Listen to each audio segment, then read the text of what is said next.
The hall of the Galactic Council stretched wider than any stadium on Earth. Its ceiling glimmered like a night sky, filled with stars that weren't stars at all but fragments of dying suns, captured and frozen in crystal. Thousands of eyes, some human, most alien, focused on one lone figure standing at the center of the chamber. Daniel Cole, a human engineer from Earth's frontier, stood with chains on his wrists. His face was bruised, his clothes torn, but his back remained straight. Around him, guards with scaled skin and glowing eyes held weapons humming with lethal energy. Every corner of the chamber pulsed with tension, as if the very air judged him guilty. The High Judge, a towering creature with 6 arms and a voice that echoed like thunder, leaned forward. "Daniel Cole of Earth," it roared, "you stand accused of breaking the oldest law of the stars. You dare to love beyond your kind. You dare to defy the order that has kept our galaxy from ruin. How do you plead?" Gasps rippled through the crowd. Aliens of every shape and size whispered, their voices like storms and hisses. Love across species was not just forbidden. It was unthinkable. Daniel's jaw tightened, his chest rising and falling. He glanced to the side, where another prisoner stood under heavy guard. Lyra. Her silver skin glowed faintly under the council's lights. Her violet eyes locked on his. Even in chains, she looked regal, proud, unbroken. She was an outcast, an exiled princess of a fallen empire. Yet in that moment, she was the only light in the vast, hostile chamber. For a moment, the world around Daniel seemed to fade. He remembered her trembling hand clutching his when they first met, her laughter echoing in a small cave as they struggled to understand each other, the nights they spent watching the stars while danger hunted them.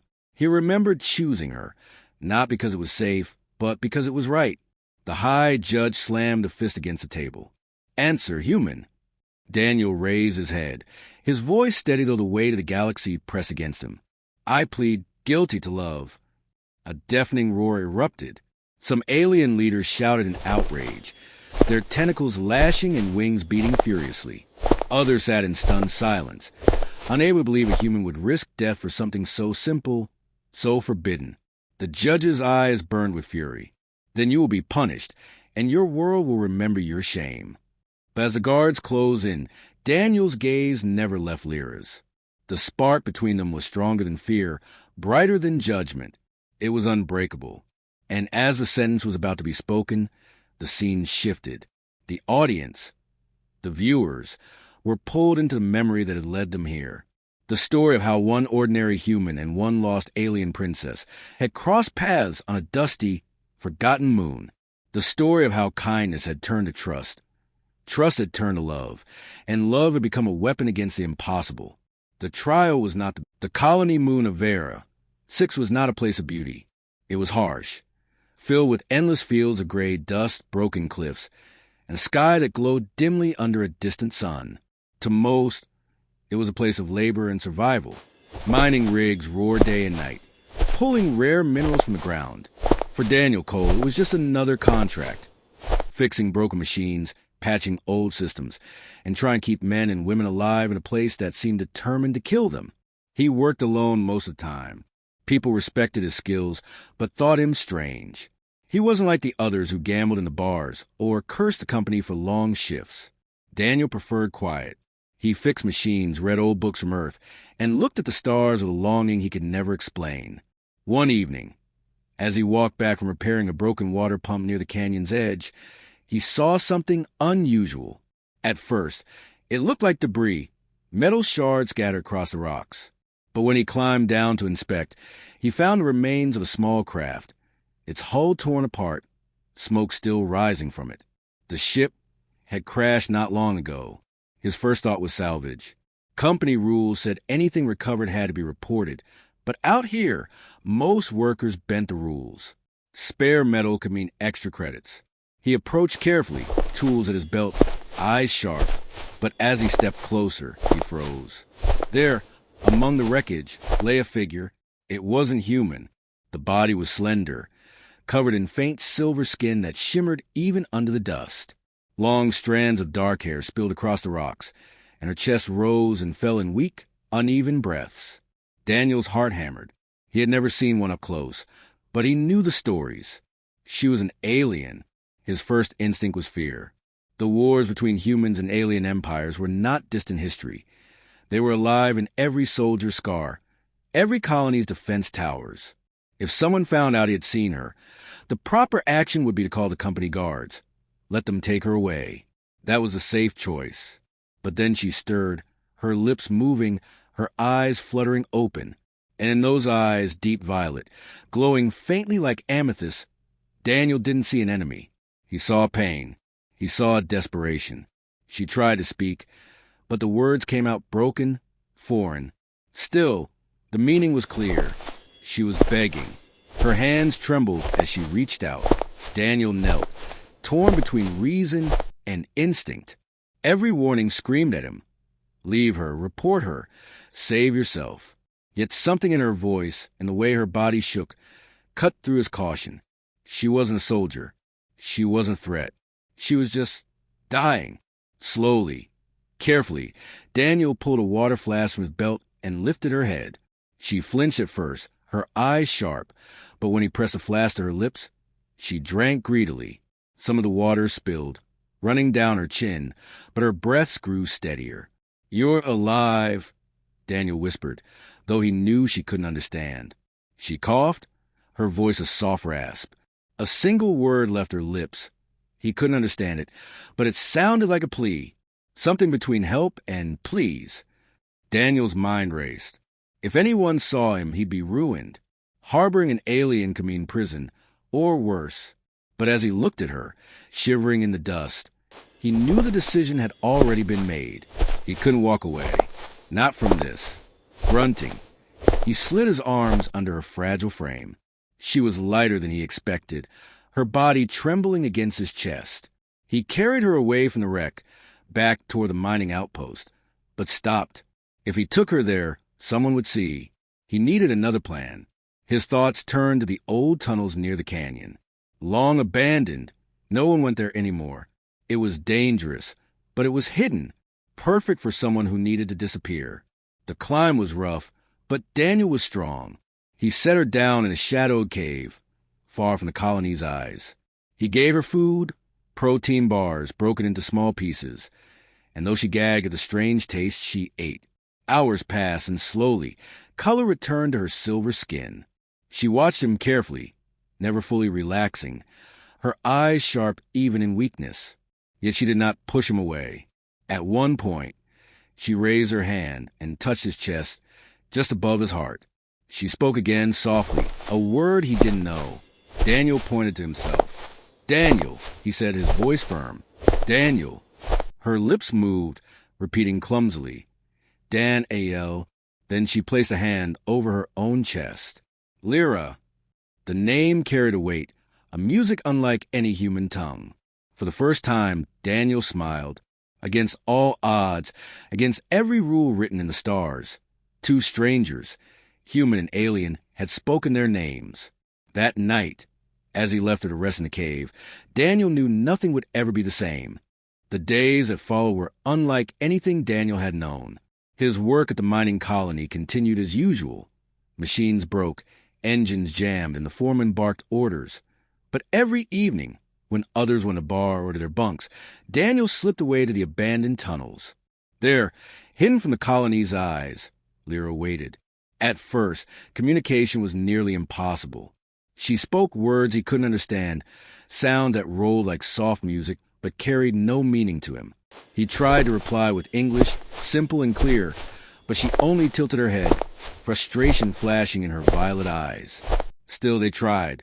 Daniel used gestures, pointing, drawing symbols in the dust, even miming clumsy actions. He showed her food by pointing to the ration bar, chewing, then patting his stomach. She laughed, a soft musical sound that made the empty cave feel alive. When she pointed at herself and said, "Lyra," Daniel repeated the name until she nodded with approval. Day by day, they built their own small language. Water was a shared word now, spoken with both human roughness and alien melody. Safe became a hand pressed over the heart. Sometimes they didn't need words at all. Their eyes spoke enough. Daniel noticed small things about her. how her silver skin shimmered differently depending on the light, as though it absorbed colors around her, how her hands were delicate but strong, able to snap a ration bar in two with ease, how her gaze softened when he arrived, as though his presence itself gave her strength. She, in turn, studied him. She traced the lines on his hands, rough from years of repairs. She listened to his stories, even when she barely understood. She laughed when he tried to mimic alien words, and ended up coughing on the strange sounds. But it wasn't all gentle moments. The colony wasn't blind. Rumors spread quickly when Daniel began vanishing after work. A miner once asked him why he smelled of dust and ash when the tunnels were supposed to be abandoned. Daniel brushed it off, but inside, tension grew. If anyone followed him, Lyra's life would be over. One night, as he reached the cave, he found Lyra standing at the entrance, staring at the sky. The stars stretched endlessly, sharp and brilliant. She whispered something, almost like a prayer. Daniel stepped beside her. "Beautiful, isn't it?" She tilted her head, trying to grasp the word. He pointed upward. "Stars. Beautiful." She repeated carefully. "Stars, but full." Then she smiled, proud of herself. Daniel chuckled. "You're learning fast." Her hand brushed his. Just for a second, the touch was brief but electric, sending warmth through him. For a moment, he forgot the danger, forgot the world outside. There was only the two of them, standing together under the endless night. As weeks passed, Lyra grew stronger. Her wounds healed, her movement steadier. She began helping Daniel in small ways, carrying supplies, pointing out safe paths through the canyon. Once, when a mining drone malfunctioned and nearly exploded, she dragged him out of the way before the blast. Her strength startled him, but her concern left him speechless. Trust deepened between them. Daniel no longer saw her as a fugitive to hide, but as someone he wanted to protect, no matter the cost. Lyra, in return, no longer looked at him with suspicion. She looked at him with something softer, something dangerous. One evening, after a long silence, Lyra tried a new word. "Why?" Daniel blinked. "Why what?" She tapped her chest, then pointed to him. "Why? Help." The question cut deeper than he expected. He could have said it was instinct. He could have said it was pity. But when he looked at her, truly looked at her, he knew those weren't the reasons. Because, he said slowly, "You deserve to live." She didn't understand every word, but she felt the meaning. Her eyes glistened, and for the first time, she touched his cheek gently, almost reverently. No more words were needed, but danger was never far. One night, as Daniel returned from the cave, he saw lights in the distance, company patrols searching near the canyon. His heart pounded. If they found the wreck, if they discovered Lyra, everything would unravel. The next day, he warned her, using simple words and urgent gestures. Danger. People. Search. Lyra's expression hardened. She understood enough. Together, they packed what little supplies they had, ready to move deeper into the tunnels. It was risky. Those tunnels were unstable, filled with old shafts and collapsing walls. But it was safer than staying close to the colony. As they walked, their footsteps echoing in the darkness, Daniel realized something profound. She was no longer just a responsibility, no longer just someone he had saved. She was his partner now. They were in this together. And deep down, though he didn't dare say it yet, he knew he felt something stronger than duty, something stronger than fear. He was falling in love. The deeper tunnels were cold, damp, and filled with echoes that played tricks on the ears. Daniel carried a small lamp, its glow pushing back the shadows, while Lyra moved silently beside him. They had left the wreck behind, left the faint safety of the canyon, and now lived in the forgotten skeleton of the old mines. Days blurred together. Daniel worked double shifts at the colony to avoid suspicion, then returned each night to Lyra. She adjusted quickly to the hidden life, her strength growing daily, but Daniel could see the tension in her eyes. She often looked back, listening for sound that weren't there, as if hunted by ghosts. One night, as they ate in silence, Lyra suddenly stiffened. Her hand shot up, signaling for Daniel to stay quiet. He froze, holding his breath. At first, he heard nothing. Then it came, the distant hum of engines, not human ones. Lyra's face turned pale. She whispered a single word, one Daniel understood not through translation, but through fear in her voice. Hunters! Daniel's stomach tightened. Sooner or later, it had to happen. If Lyra had escaped from somewhere, someone would come looking, and now they had found the trail. The next day confirmed it.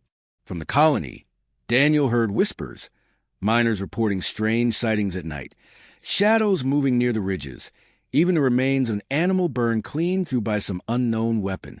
Patrols increased. Everyone muttered about smugglers or pirates, but Daniel knew better. This was about Lyra. That night, when he returned to cave, he found her sharpening a piece of scrap metal into a blade. The sight startled him.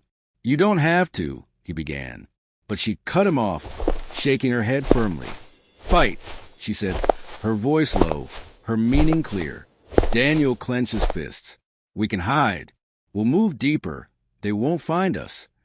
Lyra's eyes softened as she looked at him, but she didn't stop sharpening. They always find. And she was right. 2 nights later, it happened. Daniel and Lyra were returning from a collapsed shaft when light swept across the stone walls. A high-pitched screech echoed through the tunnels, followed by the hiss of something alive. They ran. The hunters weren't human.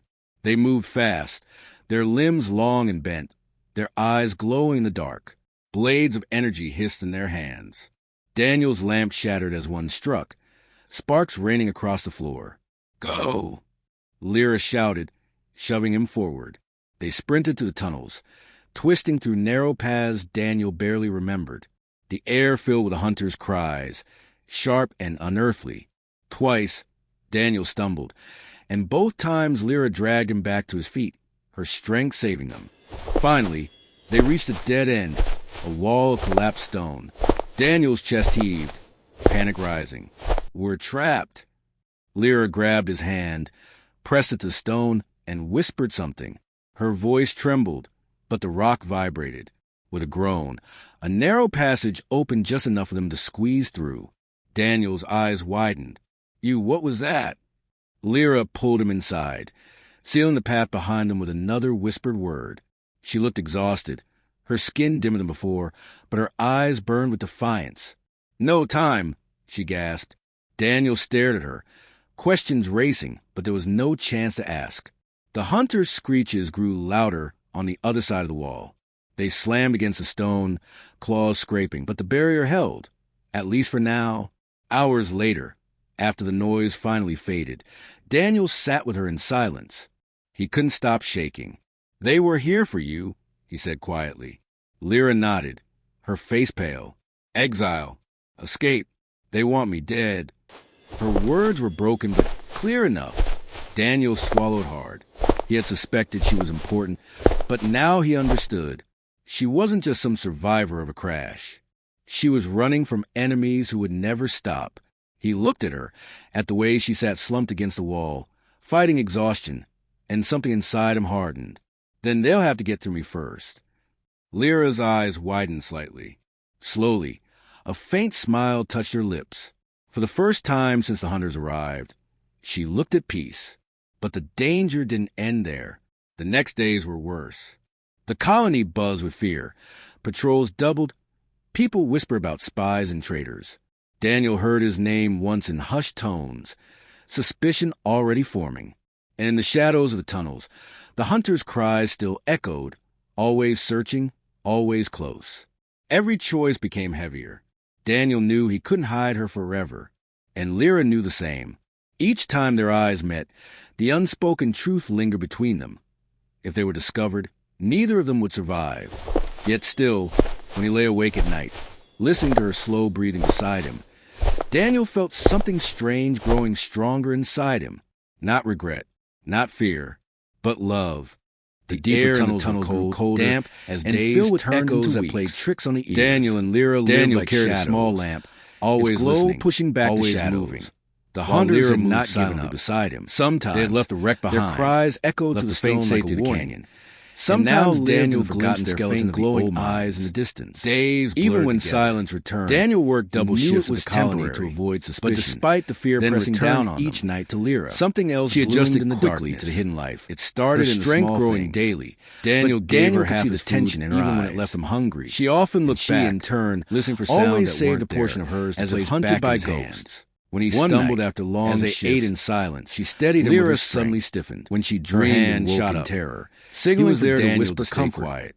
Even if she didn't understand holding his breath. One night, as they sat together by the weak light of his lamp, Daniel finally spoke what had been building in his chest. Lyra's face I don't know why I'm doing this anymore. She whispered a single word, low. One Daniel understood not the translation. Then it was just the fear in her voice. But now, hunters. He stopped. Daniel's stomach tightened. Lyra tilted her head. It had to happen. Her violet had escaped the lamp's glow, shimmering like starlight. And now Daniel found a trail. Now I think they confirmed it. Because when I'm here with Daniel heard whispers, I don't feel alone anymore. Miners reporting strange sightings at night. Shadows moving near the ridges. Then Lyra reached out. The remains of an animal burned clean through by some unknown weapon. She touched his hand. Patrols her silver fingers curling. Everyone muttered about smugglers or human ones. But Daniel knew better.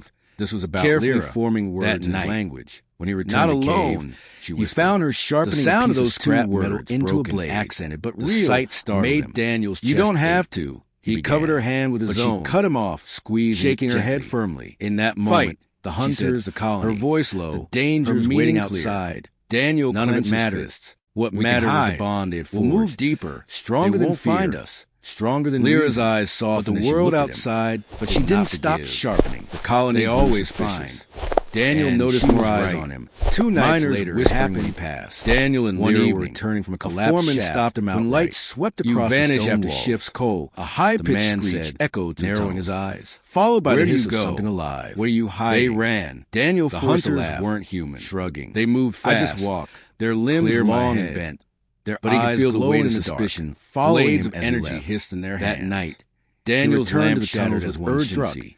They're starting to notice, he told Lyra. He used gestures, shouted, making sure she understood. They sprinted through the tunnels. Soon, twisting through narrow paths, Daniel barely remembered. She reached for the scrap blade. The air filled with the hunter's cries. Fight! Sharp and unearthly. Daniel shook his head firmly. Daniel stumbled.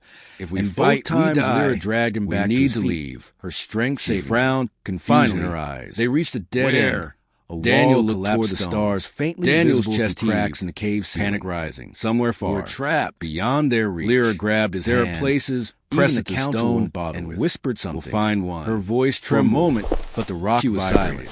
As if weighing his words. A narrow passage she opened just enough for them to squeeze together. Daniel's eyes sent warmth through him. What was that? He smiled. Lyra pulled him inside. From that day sealing the path behind him with another everything became about survival. She looked Daniel exhausted. Stole supplies from her the colony. Skin dimmer than before. A few ration eyes burned with defiance. A power cell there. No time. Lyra helped by scouting paths. Daniel stared at her. Her sharp senses guided him to places there was no chance to ask. The hunter's screeches grew louder on the other side of the wall. They slammed against the stone, haltingly, scraping, mixing her language with his. At least for now. Sometimes they sat hours later. After the noise finally faded, the unspoken comfort was stronger than any words. He couldn't stop shaking. One evening. They were exhaustion here for you, overcame Daniel, he said quietly, and he fell asleep leaning against the cave wall. Her face pale. When he stirred awake, he found Lyra beside him. They want me dead. Her head resting gently on his shoulder, clear enough, breathing calm. Daniel swallowed hard. He had suspected she was important. He only let the moment now burn he understood into his memory. She wasn't just some survivor of a crash. Than either she was running from enemies hunters who would never stop each night. He looked at patrols and at the way she sat slumped against the wall, searching, fighting exhaustion. Daniel overheard him mention. Then they'll have an alien survivor. Lyra's eyes widened slightly. Someone had guessed slowly. A faint smile touched her lips. In the darkness of the cave. For the first time, Daniel told Lyra their choice. She looked at peace. If we stay, they'll find us. The danger didn't end there. If we run, the next day maybe we have a chance. The colony buzzed. Her eyes searched his. Patrols doubled. Fearless. People whisper about spies and traitors. And Daniel heard his name once in hushed tones. They would leave Vera, suspicion already Steelcraft, and in the shadows beyond the reach of both hunters. The hunters' cries still echoed. It was madness. Always searching. It was nearly impossible. Every choice became heavier. That night, Daniel knew he couldn't hide her forever. Daniel finally spoke. And Lyra knew the same. Silently each time their eyes met, Lyra, the unspoken truth lingered between him. Her silver skin glowing. Neither of them would survive in the dark. Yet I don't still, care what happens. When he lay awake at I don't night, care what they say. listening to her slow breathing beside him, her eyes Daniel widened, felt something glistening with strange something he'd growing never seen stronger before. inside him. Tears, Not regret, shining not like fear, liquid crystal, but love. Slowly, she leaned forward, her forehead resting against his. Her voice trembled, but the words were clear. Love you. The bond was sealed, not in grand declarations, not in perfect words, but in something greater, truth. And though the galaxy itself seemed to rise against them, Daniel and Lyra knew one thing with certainty. Whatever came next, they would face it together. The plan to escape never had the chance to bloom. On the night Daniel and Lyra gathered their stolen supplies, the tunnels shook with a force that rattled the stone itself. A blinding light cut through the darkness, and before they could move, the cave filled with armored soldiers, both human and alien.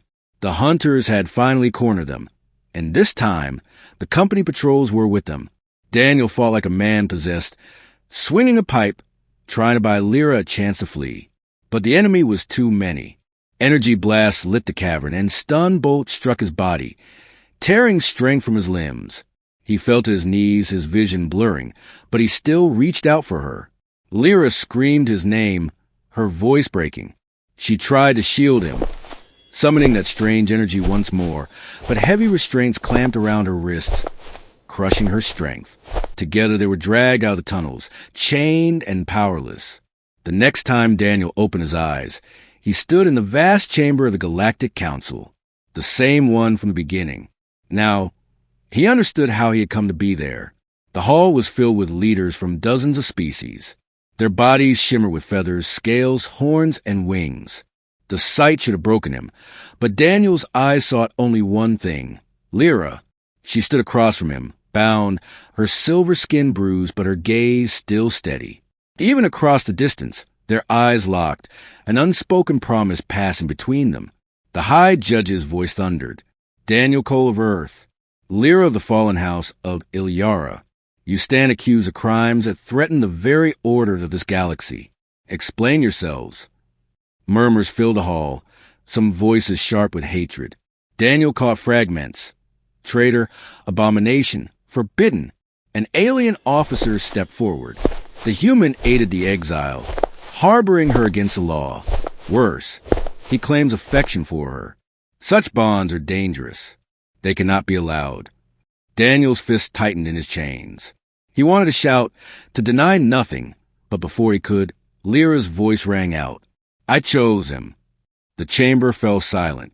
All eyes turned to her. Though her voice trembled, her words were clear. He saved me. He gave me life when none would. He gave me kindness when my own kind abandoned me. The council erupted in uproar. Some shouted in outrage, others in disbelief. The judge slammed a hand against the table, silencing the noise. You admit it? Lyra lifted her chin. Yes, I admit it. I love him. The words hit Daniel like a thunderbolt. For a second, he forgot the guards, the chains, the council. All he saw was her, standing defiant in front of the galaxy, unashamed of the truth they had both tried to keep hidden. He couldn't stay silent any longer. He forced himself to his feet, ignoring the guards who shoved him down. And I love her, he said, his voice cutting to the chamber like steel. I don't care about your laws, your traditions, or your fear. You can call it treason. You can call it madness, but it's love. And nothing you do will erase it. Gasps filled the air. The council had heard bold words before, but never this. A human declaring love for an alien before all the stars. It was a crime, yes, but it was also a challenge to everything they believed. The High Judge's eyes narrowed. Do you understand what you've done? This is not a story of love. This is a seed of chaos. If one bond like yours is permitted, others will follow. Empires will fall. Wars will burn again.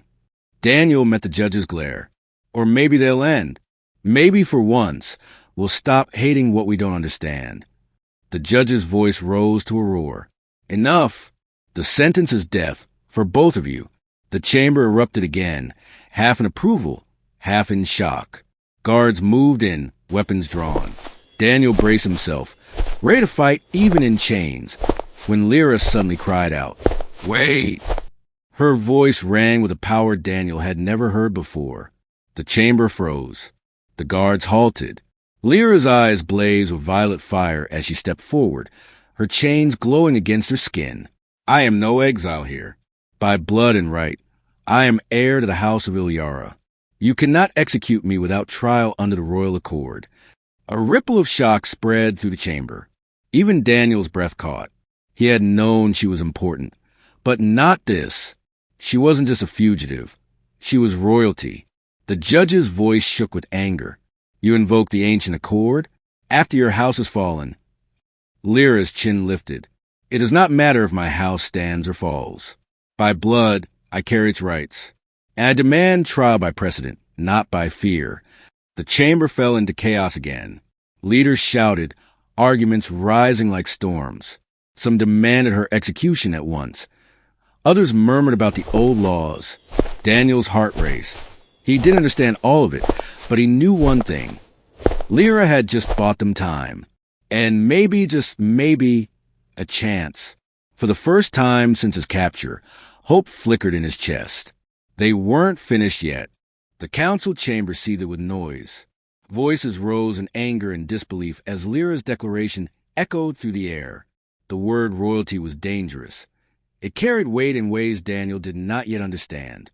The high judge's 6 arms trembled with restrained fury. You dare invoke the royal accord of the dead empire? You think your blood shields you? Lyra stood tall despite the chains pressing her wrists together. Her silver skin shimmered faintly, glowing brighter with each breath. I do not think, she said firmly. I know. The accord is older than this council itself. It binds you all. By law, you cannot silence me. You must hear me. The judge snarled, but the chamber had shifted. Leaders from other species murmured among themselves. Some nodded grimly. The law she claimed was real, and even those who hated her could not deny it. Daniel's pulse thundered in his ears. He watched her, awed. Despite the chains, despite the fear in her violet eyes, Lyra stood unshaken. She was more than a survivor. She was a queen without a throne. At last, the judge raised a hand, silencing the uproar. Very well. Speak. But know this. Your words may doom not only you, but him as well.